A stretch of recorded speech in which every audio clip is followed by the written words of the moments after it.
What's going on, Soul Tribe? And welcome to Alchemist Astrology. Justin here, and are you ready to get into those lunar shenanigans?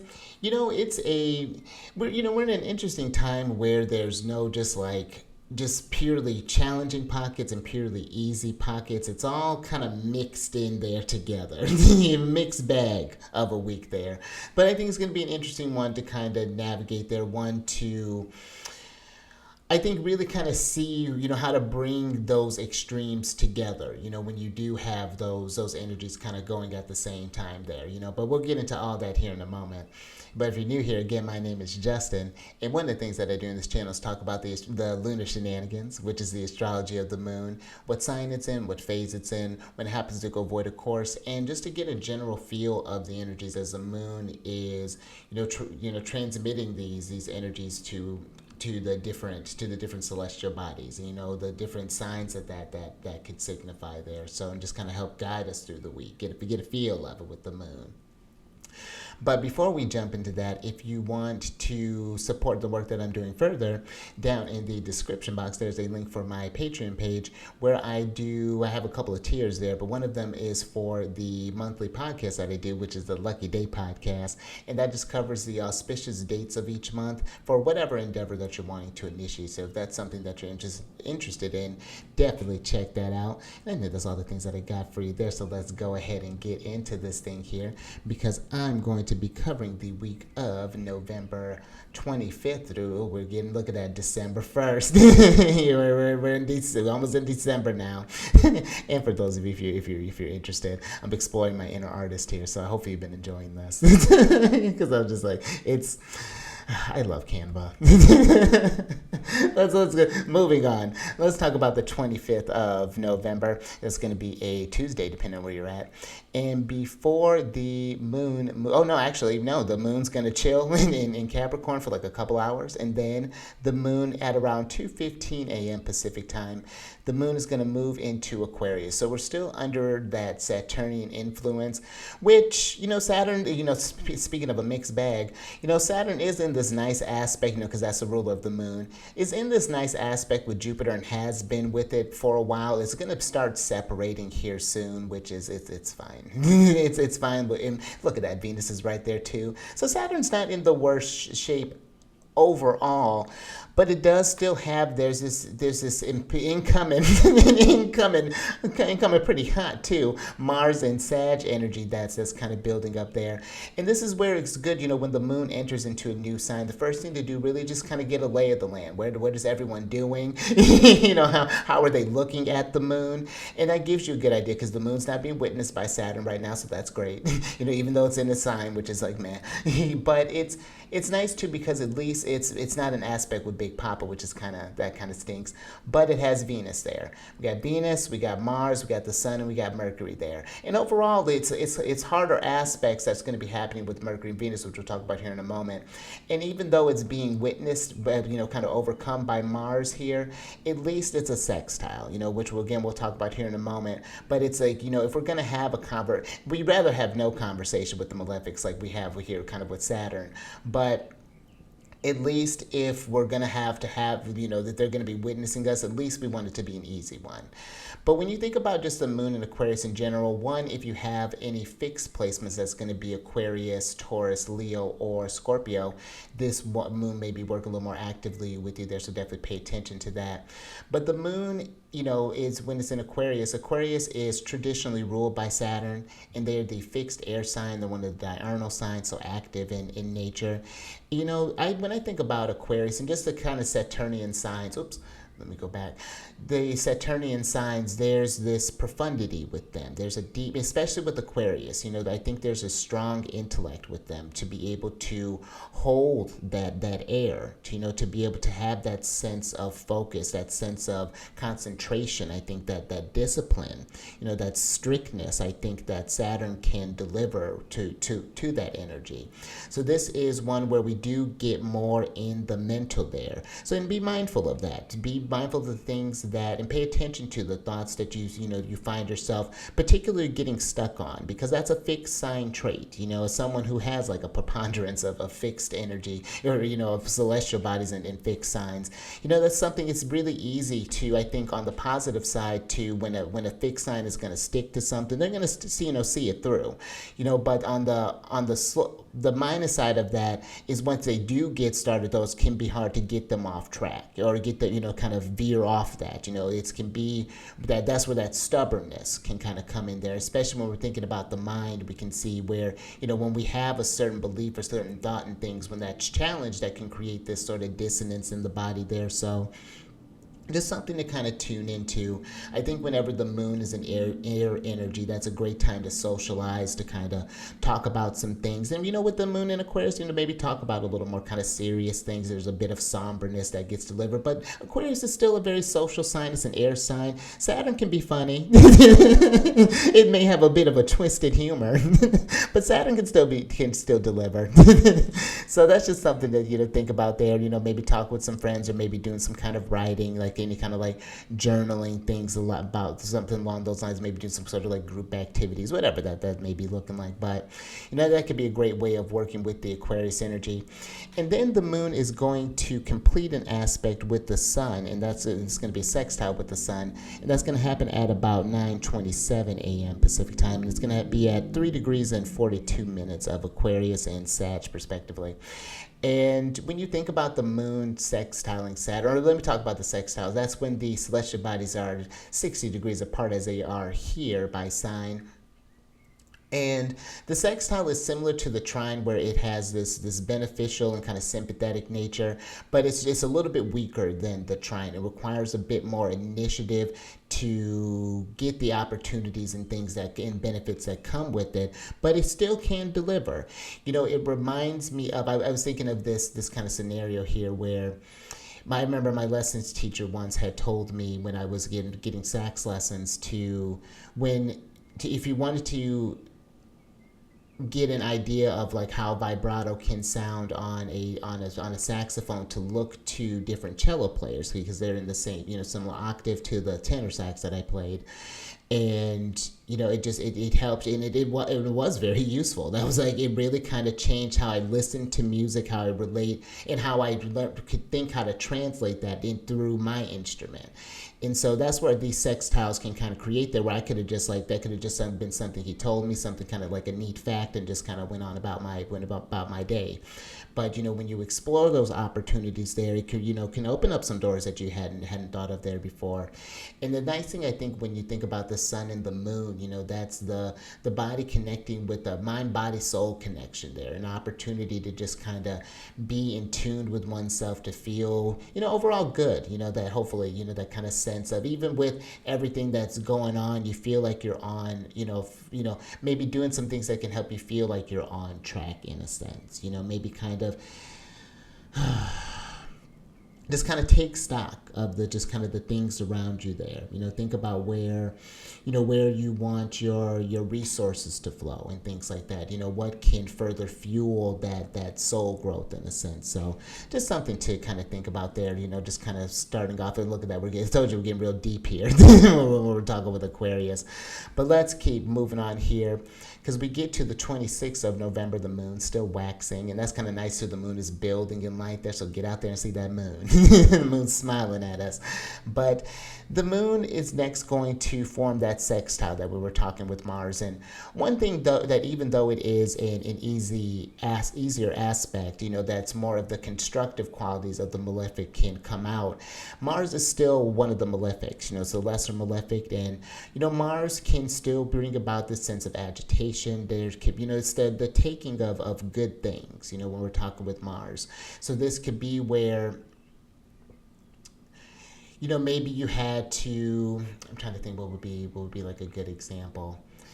There was, I was thinking about the moon could be kind of dealing with wanderings. There was a period of time where I was moving quite a bit, and in moving, sometimes I had to make some choices as far as like what possessions were going to come with me, moon stuff, and what I had to kind of cut out and kind of get rid of. And this was a situation that was kind of more, it wasn't like I was just choosing to just get rid of some things. It was just like, it was one of those kind of like a Marshall push in a sense. And where I was kind of sad with some of the things I had to part with, that created some more space. That once I was settled down, it's like, okay, well, now that I have this stuff, like how can I, and it showed too, I guess, too, like a sense of what actually mattered to me at the end of the day when under that sort of pressure, in a sense. That's what I think a Moon Mars sextile can kind of feel like sometimes, but ultimately, it's again that constructive side, kind of that being able to step up to the plate and kind of maybe make those kind of those quick decisions in that moment there, which the moon the next aspect the moon's going to do is that square with Mercury retrograde. And so there's still a bit of tension behind that, maybe a bit of confusion, a bit of frustration, thinking about what was, especially with Mercury being in a water sign, being in Scorpio. There could be that sort of maybe almost like hyperfixation on something there. Maybe refusing maybe to let something go. Maybe you're feeling that kind of Marshall push and just like, no, I don't want that. I don't want that right now.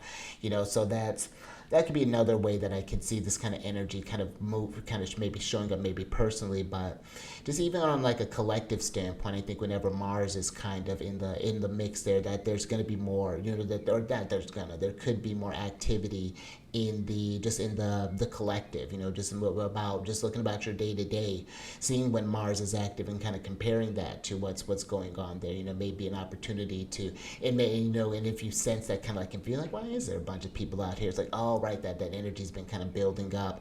Oh, and then you can almost kind of see where it's like, it's always so fascinating to kind of watch the kind of astrology kind of show up in real time. So just give me something to kind of tune in there as you're working through that Wednesday. But I think that's all I had to say on that one. Let's move into Thursday, because we get to the 27th of November. And before the moon moves into Pisces, the moon is going to form that square with Venus. Now, the squares are a bit different, like just like how we're talking with Mercury, they're where the celestial bodies are 90 degrees apart from one another. And so they're in the same kind of modality, being that kind of fixed energy, but again, they're more squares, like oppositions and conjunctions are more active than like a sextile or a trine. You can really they're more energized in a sense, especially kind of the squares, because the squares can be kind of signified, they're more kind of related to Mars in a sense, that kind of martial quality. So when you think about this with Venus, and we like that, even though this is a hard aspect, it's better to have some kind of aspect with the benefics than no aspect at all. Like we had that where there was that little pocket when the moon was in Sag and it wasn't witnessed by either of them. And it was just under, just that rule. And it was just hard aspects with the malefics. So at least it's nice to have something.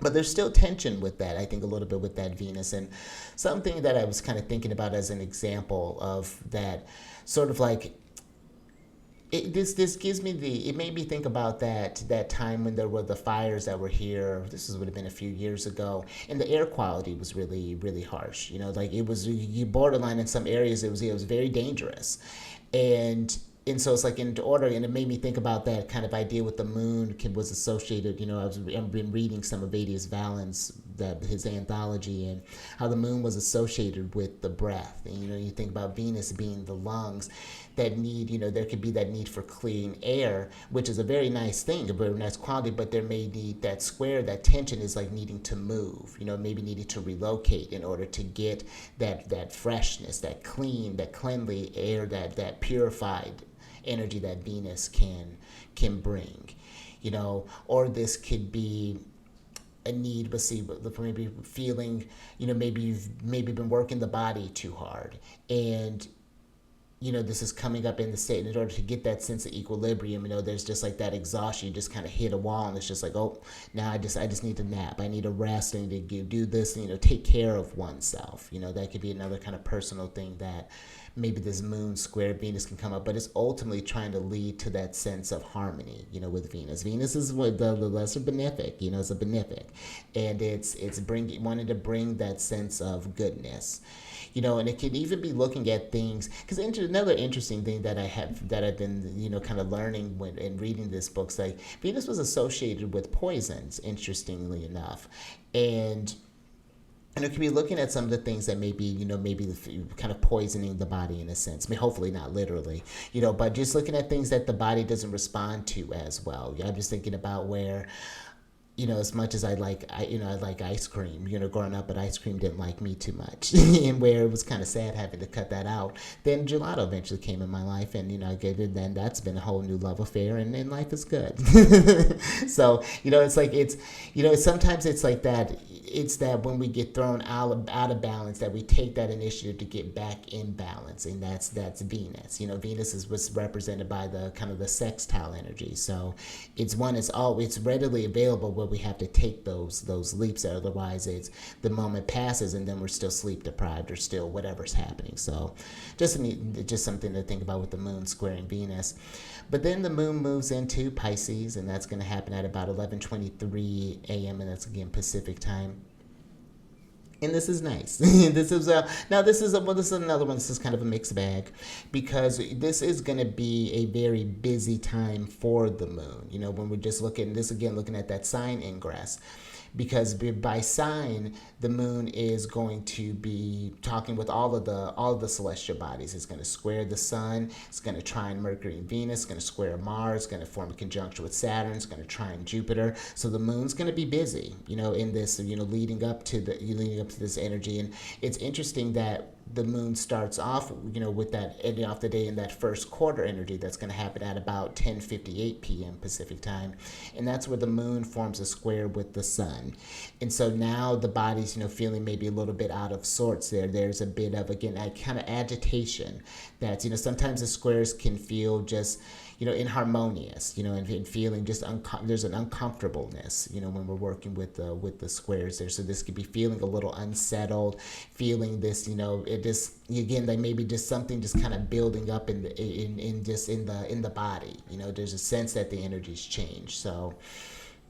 And that's something to pay attention to, especially if you have mutable placements. That's going to be Pisces, Gemini, Virgo, and Sagittarius. And especially if like the moon is a time lord for you for the year. That's something where I have my 11th house is activated from my ascendant, and I have the moon there natally. So my moon's activated, and I've been watching these. I've been paying attention to just like of course the new moons and full moons, but even just paying attention to the transiting moon to my natal placements. There's a lot of neat things, when you're sinking into that, watch that moon, and you pay attention to those aspects, especially by sign, because it goes from something that seems like what could be like maybe an hour thing to, this energy lasts for about 2.5 days at a time, and then it does shift, and then you notice those shifts in your mood, and it's good to be able to just kind of document that and kind of quote that, like, this may be, especially if you have, like I said, a lot of mutable placements, like, this tends to be a busy time for me. Personally, Scorpio and Taurus are busy times for me, because those square all my Leo placements and my Saturn placement in Aquarius. So it's good to have those sort of just kind of eyes on those periods, so that you're not, you feel the changes in the wind. You feel the changes in the energy. So just something to just kind of think about there as we move into that, because then we get into Friday, the 28th of November, and the moon forms a square with Mars. And so now, and I have this, if you're looking at the chart I have, and I've had these charts up there for the whole time. So that's something that you want a visual on this, then that's also available for you. But that aspect is going to reach exact at about 7:58 p.m. Pacific time. And it's about 17 degrees and 56 minutes. And again, now we're at having a hard aspect with Mars here. And something that I've been really kind of thinking about too, and that I've just kind of noticed, the malefics were associated with like illnesses and things. So just making sure to take care of the body, especially I think when the moon is forming these harder aspects, and this is just like it's, again, we're just sort of, kind of speculating this, but like it gives this feeling of of just being more susceptible to those sort of things. Just paying attention to how much rest you're getting, making sure to maybe just drink it, staying hydrated, pay attention to the foods that you're eating. Just little things, those kind of just basic needs and things. Maybe take a little time, do like a little steam, something like that, a little rosemary steam. That's always really nice. Or maybe even like burning some, or not burning, but boiling some rosemary. That's always, if you want something to just kind of, if you've been feeling like the air's been feeling a little like just kind of stagnant, that's a great way, one, to just kind of freshen up the space, but two, just makes a nice little just aromatic, and there's a lot of antimicrobials with that, just a little exercise. That's the little Cancerian coming out at me. But just something to think about with the moon squaring Mars. I think that, yeah, just that there can be this opportunity, this feeling of inflammation, with the Mars is literally the fire, and the moon's in the water right now, so things are boiling, things are kind of bubbling up there. So that could even be just like emotions and things like that. So paying attention to that as well, because now Mars is in the superior position in this instance. So yeah, this is just paying attention to your actions. If you've noticed that if that's something that that is could be a bit tricky for you, getting outside. Maybe getting out, going for a run, going for a walk. Especially if you feel a lot of heat building up, anything to kind of cool that down, release that. Mars needs that release. If you can get that, find those kind of healthy channels to manage that sort of those Martial flare ups, that can kind of help. So just something to just kind of pay attention to there. Then we get to Saturday, the 29th of September. Oh, excuse me, September. We've gone back in time. No, November. And before the moon moves into Aries, the moon is, this is the busiest there. Now we got more trine energy into mix. So we just came through, and I meant to mention that earlier, there've been a lot of squares that we've been kind of moving through. Just been a bit of tension. That, was starting from the 26th and to the 27th and 28th there, even though we had that kind of niceness with Venus. It's still been a lot of tension in the mix there. So now we're getting a bit more ease with these trines here. Because first the moon is going to trine that Mercury retrograde. And, something I wanted to mention too now, that Mercury's, especially right now, Mercury's at this place where it's officially from under the beams from the sun. Especially, it would have been probably at least a couple of days beforehand. Oh, there's a couple things I've been wanting to mention. Let me backtrack a little bit, because on the 27th, let me start there. Saturn is actually going to be stationing direct that day as well. So that's going to be an interesting energy. When we're talking about that change in the air, this agitation, like Saturn's going to be moving forward again. And so that's an interesting energy. And I talk about that more in the Celestial News Monthly. So if you want to get, I won't get into that too much here, but yeah, there's the moon's going to be having different conversations now with Saturn, now that it's going to be moving direct. But another thing that I wanted to mention was that the moon, because probably right around the same time, Mercury's going to be, let me look here. Yeah, Mercury would be just outside of the beams of the sun now. So now you're going to be able to see, astronomically, and I'm excited for this. I'm so excited. We're going to, because this is the only planet I haven't seen yet. We're going to be able to see Mercury rising, for this period of time. And it's going to reach its, oh my goodness, I had a thing. I'll have to put up a little post or something where I had oh, here we go. It's going to be where it's at its greatest elongation. Let me pull that up for you really quick while I'm talking about it. Let's run that. Okay, let's see. The next greatest elongation, it'll be at its greatest elongation in the, rising on December 7th. So that's when, really going to be able to see Mercury very well. So that's something to kind of tune into as well as we get into that. Okay, I'm glad I thought about that. But then there was I think there was a third thing. But those are going to be main things that I'll talk about. But okay, let's get back into Saturday.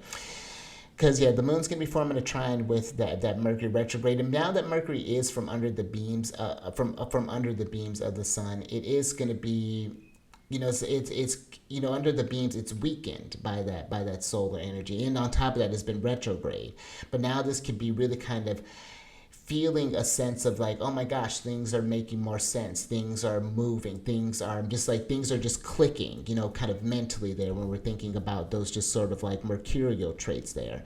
There could just be more just kind of movement, maybe not quite like as it was, but there's at least more kind of getting into the rhythm. Oh my gosh, and actually this actually is really funny because now that when I'm looking at this, I probably should have fixed that too.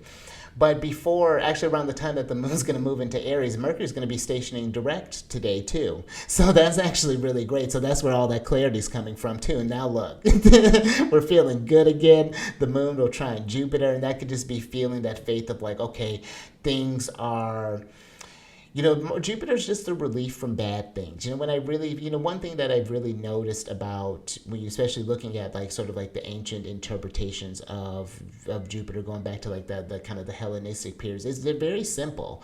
Jupiter is one that doesn't require a lot of explanation. It's just all the good stuff in life, just all the goodness and relief from bondage, and it's not as much as Jupiter normally gives, being that Jupiter's retrograde, but this could be like a feeling of justice is being served in a sense, when we're thinking about that with Jupiter retrograde, a sense of like, oh good, there's like sometimes fate is not just always fickle, that there can be a relief from what may have been a challenge there, but there's still something there, because the next aspect the moon is going to form is a conjunction with Saturn, and that one gives the moon, when you think about the conjunctions, unlike the trines, which are the most beneficial aspect, they're generally Jupiterian in nature. They can create this, again, this sympathy, and this beneficence. The conjunction is the fusion of energy, where the significators of the planets are coming together. And when we're talking about moon Saturn stuff, when you think about it just in a maybe kind of a quite literal sense, it's like the body is meeting time, and there's this sense of that everything is succumbs to time. And that's what that kind of moon Saturn conjunction kind of gives. There's a seriousness that happens when we're talking with Saturn, and now Saturn is freshly direct. And so this is the moon, we felt that direct station. The moon was co-present with Saturn, as it did this. And so there's something that's, this is a new conversation that the moon's had. We've been talking with Saturn retrograde for months now. So now we're reorienting ourselves, kind of recalibrating to Saturn being in flow again and being direct, and Saturnian significators really kind of coming to the forefront. Saturn not being as weakened as when it's in its retrograde state, So it's an interesting energy, I think, but it's still Saturn, I think, can still bring that sense of hindrances and blockages, and I think that sometimes maybe even with that goodness from the trine with Jupiter, what that can maybe bring with Saturn, it can bring is a sense of laziness, or is a bit of sluggishness, complacency even, whatever that may mean. You're just like, okay, I got this win like that, it's like it would be like if I were to, I'm trying to think, for example, let's say, like if I wanted to get strong, if I worked out just for one day and it's just like perfect, bam, I've reached my goal. That's it. That was a really good one. I got to do this again for months. And it's like, no, that's not how working out works. Unfortunately. And so that's just a very simple example. But ultimately, after that moon forms with that conjunction, I think that the moon will form a trine with Venus. And so I think the interesting thing there is that, and again, this is a lot of energy that we're building up to over these days. And so particularly, that a lot of these energies are coming to a head here is very fascinating. But I think it just reminds us too, I think with Venus, that we're all kind of going through this thing together, and that we need each other in this, and whoever that each other is in your sphere, having those people that you can just talk with about just kind of the day-to-day things. And I got some people that it's been an active time in their charts, and so I got some people that I'm even needed to get back to. And But I think that sometimes that can be good, even if it feels like, maybe they can't do something for you in that situation. Knowing that you have that support is comforting, and that you're not alone in that. You know what I mean? So I think that's something that can be very nice that Venus brings to this mixer. So, and then the moon, after going through feeling through all of that. Oh, and we felt this all that so much. The moon, the moon being in Pisces. I don't think I got into that. That was the third thing. The moon being in Pisces. Before we wrap up and just move out of that, we've had so much that we didn't get a chance to really kind of feel through that, and that may be something to kind of pay attention to during this period of time. To find yourself, if you find yourself feeling ungrounded and just like, oh my gosh, the days are blurring together, things that can help you feeling just rooted, anchored in the day to day. That's why I love journaling, for example, because like, even if, let's say, if I needed to revisit a transit, something that may happen in the past, now I have records of it. I can go back to those dates and like, okay, what was I journaling about that time, and kind of go feel into that energy and pull up that memory. So, but that's something where, with Pisces, they're traditionally ruled by Big Papa, Jupiter, and they're the mutable water sign, and they're one of the nocturnal signs. So, there's this more receptive quality with Pisces. And, Pisces, I think really one big thing I think comes with Pisces is that there is, and I'm just talking about the sign as a whole there. When you're coming with that Jupiterian energy, that feeling of abundance and wanting others, I think, to feel in that and share in that, there's a strong compassion with the Pisces energy. There's this Jupiter is like a life giver. I think it wants to, in the way that we, part of life is to feel things, to feel through stuff, and I think that sometimes, we can get to where we want to numb and be, or not even numb, but I think that there's so many things that are even impeding the feel. Sometimes there's a lot of noise I was talking with someone from Europe, and they were saying how much louder it is here compared to when they're back home. And it's like, it's not necessarily a bad thing, but it's just like, it's like, it's a lot noisier than I expected it to be. And I agree with that. Like, there's noise everywhere, especially if you're like in a more kind of city environment.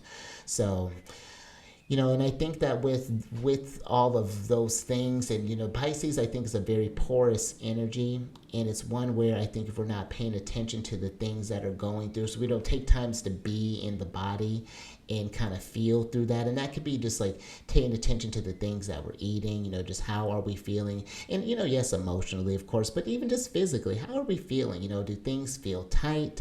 What are some things that I could do to just let me feel into the body for a little bit, But I think with the being in a water sign, this is a more kind of expressive energy. This could be doing just like a body scan, doing some kind of like meditations, doing some sort of like prayers, doing some sort of mantras, whatever that's looking like, some hypnosis or something. Like, it can be a really great time to, I think the energies are more permeable, and I think that can be. With Saturn, I think we want to be mindful, because again, I think that you think about that susceptibility, I think about that, just like exposure and things. So there's something to pay attention to there, especially if you find yourself that's one that is more vulnerable, because there is more of a lack of boundaries there with Pisces energy. So just something to just kind of think about there. I want to make sure to give Pisces their period of their space. And then we move into the moon in Aries. And now, that's a different feel now. The moon is, and I have that actually up here on the chart.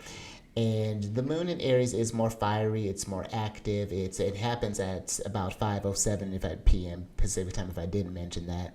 And it's under the rulership of Mars. And Mars is in an interesting condition right now. It's not being witnessed by it's nice that it's in a sign of Jupiter, which is cool, but it's not being witnessed by the benefics, right? At least, not Venus will fix that here soon. But as of right now, it's just Mars just kind of doing its thing right now. It's forming a square with Saturn, that's getting closer, and that's always those energies are always tough when we're dealing with like any sort of hard aspects with Mars and Saturn. So, the moon's in sort of a tricky condition there, at least for at least first couple of days, while it's in Aries. But like I said, Mars is the ruler of Aries, and they are the cardinal fire sign. They're one of the diurnal signs, so there's this active nature, and there's, you know, I think that Aries energy, just again as a whole, is that just when you think about just cardinal fire, it just does. It just is that once that spark is gone, going, it just sets things ablaze. It's the trailblazer, the one that's going to go forth and, why think about it? Let's just do it. I feel like it. I'm feeling inspired, so I'm going to do it. There's no time like the present, and let's do it. There's an urgency. I think that's it. Let's do it right now. Like, why am I, I think of that just, just tapping one's finger, just like, come on. I remember dealing with someone with Aries placement, and I could feel that, just like I wasn't moving fast enough. she was not. I was trying to, but she wasn't pleased. I mean, she was nice about it, but I could tell, like, oh, the body language said, like, oh, I need to step it up a little bit. So that's Aries energy. That could be something where, the body, and this is something where if you have a lot of cardinal placements, that's going to be Cancer, Aries, Libra, or Capricorn. That's going to be something that's going to be working more personally with you. But yeah, that's going to be something to pay attention to. Maybe noticing the body, maybe feeling a little bit more fired up and things like that, which can be really nice, going into Sunday, because then we get into the 30th of November, and the moon's going to form a trine with the sun. And I got that aspect up here that's going to form exact at about 7:59 a.m. And this is cool because this could be, again, like that feeling of, especially in fire energy, feeling inspired, feeling motivated, feeling just like, just a surge of just like kind of like motivation there, that need, of needing of believing that things can be better, and I think that, coming with, because sometimes I think inspiration, I think that it can be, it can be a tricky space, sometimes, sometimes you got to channel. It's like, how do we keep that inspiration going when it meets hurdles and things like that, but I think that with this trine, at least while the moon is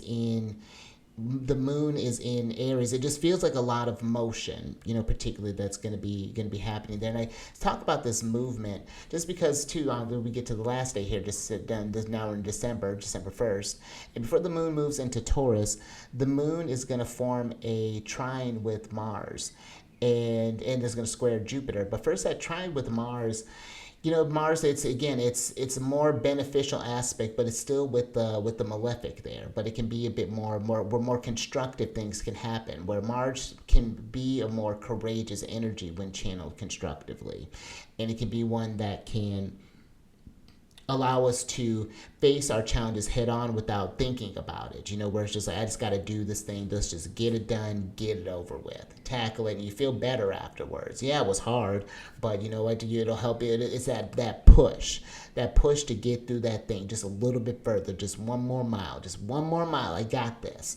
And then it's, that moon squaring Jupiter can just be that one more mile, that mental stamina that's like, okay, I got one more mile, but I got to still keep up this energy. I still got to keep up this pace, if I want to get to that treasure at the end of the side that Jupiter's promising. So, it's an interesting energy, and that pretty much just oh well, no, not before we wrap up. And I like that, I do like the finish line actually in this, and I think that is a nice little metaphor to end on, because after the moon squares Jupiter, then we hopefully get to that abundance, that feeling of, because again, Jupiter is just all the relief from bad things. There's this, again, a trust, a faith with Jupiter there. It gives life. With Jupiter, it's the thing that gets us, hoping for more, and I think that it brings those really strong friendships and bonds and things. But then, the finish line is the moon entering into the sign of its exaltation, Taurus, at about 7:12 p.m. Pacific time. And the moon in Taurus, the moon, this is, like I said, the moon is in its exaltation, so that means it's raised up, its qualities. It can really do well in Taurus, because Taurus is ruled by Venus, and they're the fixed earth sign, and they're one of the nocturnal signs. So, there's a receptive quality with Taurus. But I think that this is a great time whenever the moon's in the signs of of Earth, to dip into the body, to really kind of think about the things that you're nourishing yourself with, that you're taking care of. It's a very grounded energy with Taurus. And look at the things that you have, the possessions. I think of like the stuff that you've amassed, and what's serving a purpose, but I think also maybe like what's maybe a little past its time, and that's something we're going to talk a bit more as when we get into the next week there. But let's go ahead and switch over, because I see I'm feeling a little chatty today. But yeah, when you're thinking about this energy as the moon is in its exaltation, I think, Venus as its domicile lord, when I'm just kind of looking at the condition of Venus, it just entered into Sag not too long ago. Venus is not in the best of shape. It's in a pretty, Venus could be in better condition right now. It's not being witnessed by Jupiter, so it's just kind of trying to do its thing in the mix of martial and Saturnian things, and it's still under the beams of the sun, and it is going to be under the beams of the sun for a while, with Venus. So it's a tricky energy, while the moon is exalted, but I think it's still, the moon is still doing well, overall. There still may be a little bit of challenges than normal. That's something to just kind of tune into, as we're kind of moving into the energy. And that's going to be one where if you have a lot of, like I said, earlier, fixed placements now, but we're booking from Taurus, that's going to be Taurus, Leo, Scorpio, or Aquarius. This one will be more, or could be more active for you. But yeah, that's pretty much the energy of this week. So as you can see, it's kind of a bit of a mixed bag, as we're kind of moving through this. But because I had quite a bit to talk about on this one there.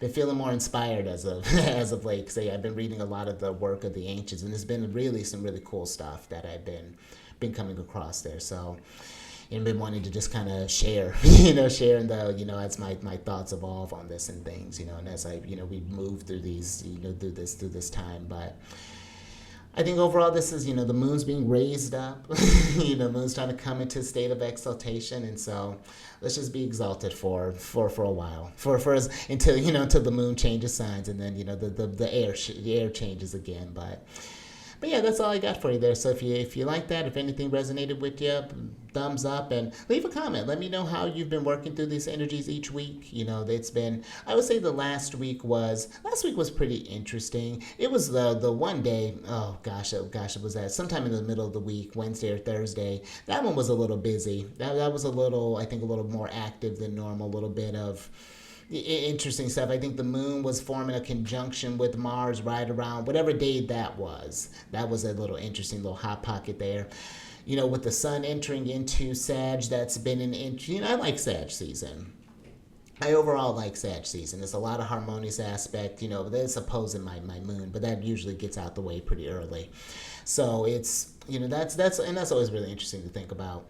But that's usually a really kind of more harmonious time for my chart, when there's planets going through Sagittarius. So that's been nice. And I noticed, man, that shift when the sun moved into Sag, people were lively. It was a whole different vibe. It was actually really pleasant. I was very much there for that. Yeah, I love that ingress. You can feel that surge. That it's such a different mood.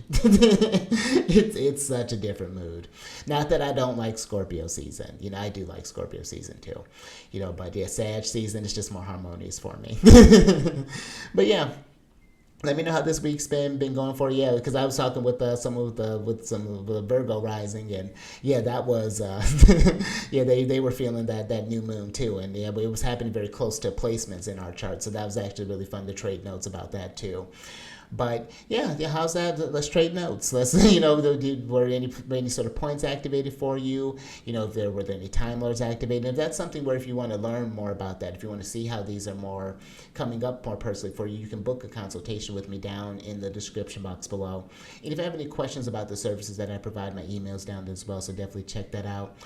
And last thing, there's a playlist there for, like I mentioned, Celestial News Monthly, where I talk about what the sun and the other planets are doing. And then there's this series of videos that I've been doing, and I got a couple more videos like I'm going to be releasing here soon. It's just the astrological weather hasn't been great, and I've been trying to release those around more auspicious times, but with where the energy's coming up for the next couple months, I may just have to start releasing some. So I'll have more of those out here shortly. I actually have already a couple recorded, and I got more coming. So, but yeah, it's a series of videos that talk about different celestial bodies and different signs in different houses. So if that's find your placement, and just like my thoughts of how to like approach that, or some things to think about when you're thinking about how that placement may have showed up in your life, and please comment on. I love receiving the comments on that, and hearing how and seeing how those different places. Sometimes it's really spectacular to see how that shows up. But alrighty there, that's all. I think that's after about 44 minutes. I think that's all I got for you there. So until next time, stay mindful out there. And you keep eyes on that moon. The moon's getting fuller. And I will catch you on the next one. Later.